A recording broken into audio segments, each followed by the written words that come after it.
Hello and welcome back to another episode of Shedmouth Junction.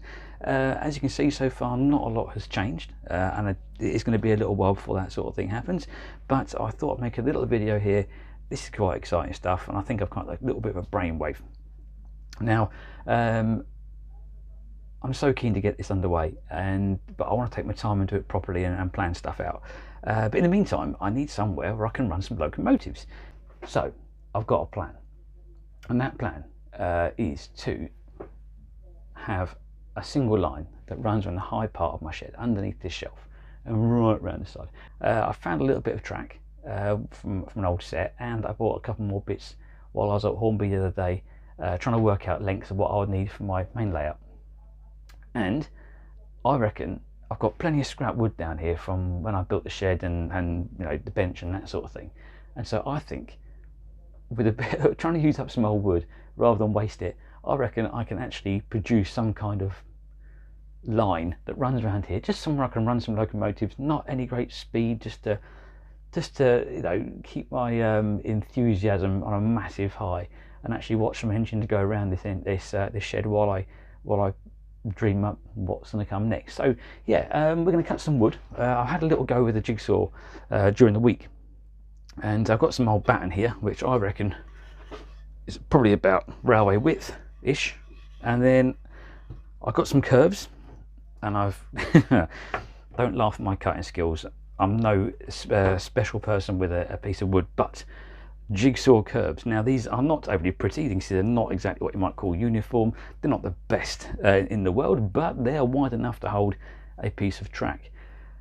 It's using up some old wood I've got laying around, and to be honest with you, when it's up at the height I want to put it, it's going to be eye level, so you're not even going to see how bad my cutting skills were, because it'll be like that, you know.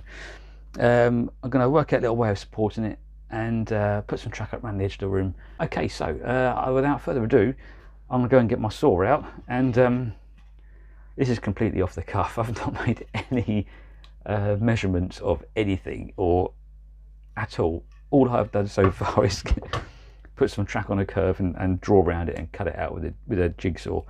So quite what length track I'm going to need to actually run into these. I haven't got a clue. I ain't got a clue. We're just going to wing it, hope for the best, and yes, I'll see you on the other side. Wish me luck.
So the line is now finished, we're all done, and I think for a quick few evenings in the shed, it actually has worked out rather well.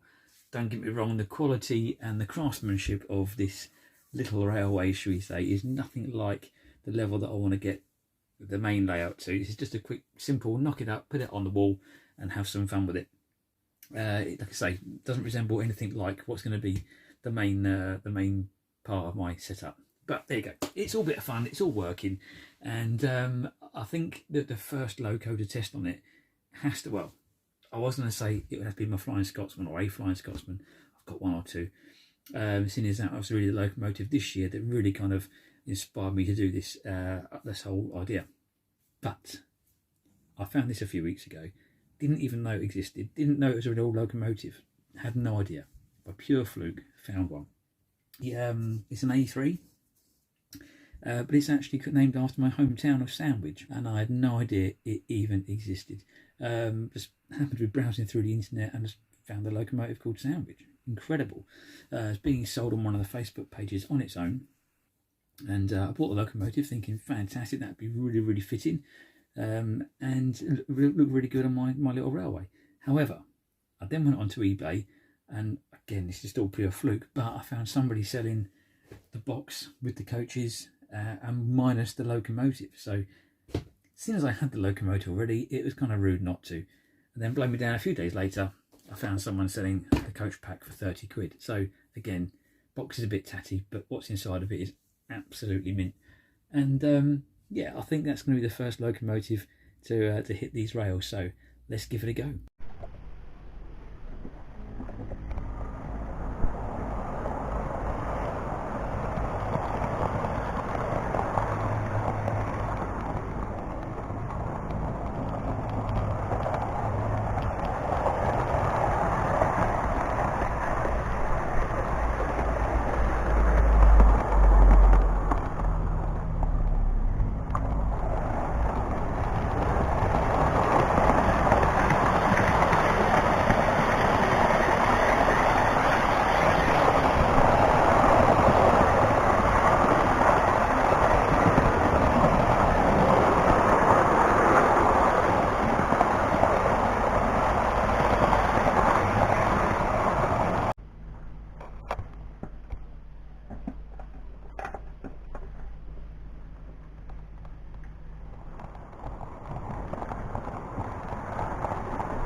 Well, that's it, that's done, and it was a lot of fun. I've been out here for ages doing this, and I've loved every single minute of it. I've run a few locomotives around the track now, and it seems to run pretty well. There's a few little errors, which I'm not going to highlight, but there's a few problems with the track itself. Just a couple of the joints are a bit iffy. The track was very much laid down to fit the wood. The wood wasn't laid down to fit the track, so with the shed, yeah, it's a shed. Nothing's perfectly level. I haven't got a solid base like a worktop to put it all out on. It's literally done by a dodgy spirit level and a couple of bent brackets, which was done in a vice. So it's never going to be absolutely perfect. It's just a little bit of fun until the main one gets put down at some point, maybe later on in the year or into next, depending how costs and expenses go. But in the meantime, I've got somewhere to have some fun. And thank you again for joining me on this bit of an adventure, and see you again soon. Thank you very much.